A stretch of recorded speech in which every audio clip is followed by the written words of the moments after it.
Hi, I'm number 1,674,381. That's my case number, and this is my story. Could you give me a little background on yourself and how you got to this country?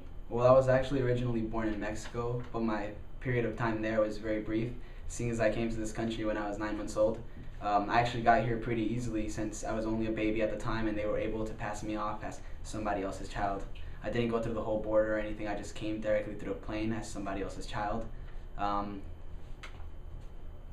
Could you tell us about how your parents got here?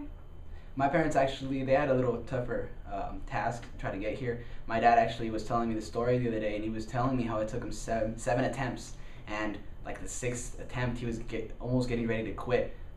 Fortunately, because he says that he would always get left behind a little bit, or there were other people that would slow him down, seeing as he wasn't the only one crossing over the border with a person that was crossing them. There were families that were either slowed him down or he would get tired. There were times when he would go running for 4 hours or whatnot under the scorching heat, and fortunately, though, he was able to make it at his seventh attempt, and he was able to reunite with me and my mom. What is it like growing up here as an undocumented student? Growing up at first, it wasn't very hard or tough because I started off school like anybody else. Started off kindergarten. I noticed that I really loved school from the start. I learned English and Spanish at the same time, so the language really wasn't an issue.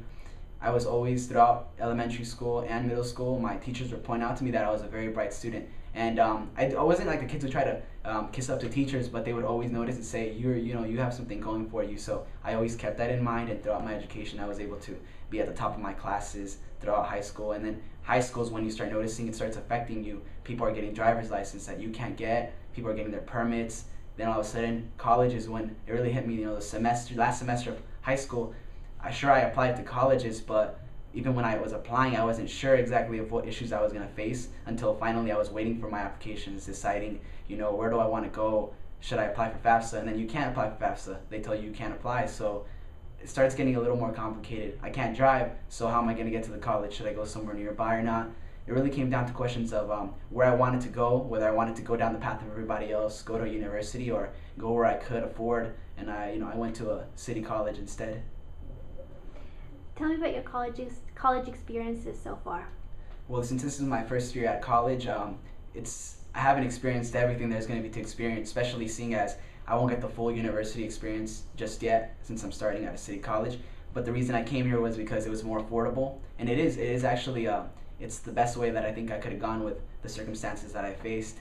I'm able to, fortunately, currently afford all my units, but that might change next semester when fees are going to go up most likely. But I do have to work really hard. Even though I can't get a job, I do work in construction every now and then. I put money together every now and then when a job comes by, and that's how I pay for my schooling. Fortunately, my first semester I've been able to maintain a 4.0. This semester I'm trying to do the same. I'm really, really striving for that 4.0 since I want to transfer to a good school. What are you doing to pass the DREAM Act, and what do you want others to do?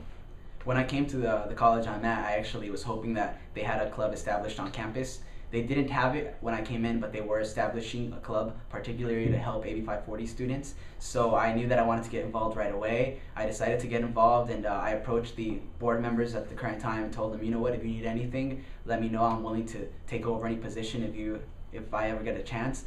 And eventually, now this semester, I'm currently the president of the Dream Team at my college. And what I do is, what I'm trying to do is help other students, become aware of their situation, help them feel open about it. Because I'm actually very open about it. So my hopes is that other people will come out at the school I'm in. Is there anything else you would want the world to know about undocumented students? I want them to know that we're just like anybody else. People often say stereotypes about everybody as a whole, but they need to really realize that we all have our own story.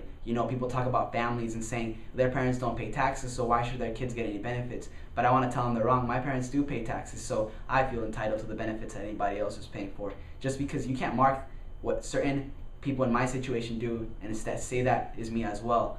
I feel that we're just like anybody else. We're trying to contribute to this country. At 9 months old, I don't really feel that anybody else here, similar in age to myself, has experienced more in this country than myself. We've gone through it the same way. There's not much. I lived in Mexico during the 9 months I was there, so I'm just trying to make a better life out of myself and hopefully contribute to my family.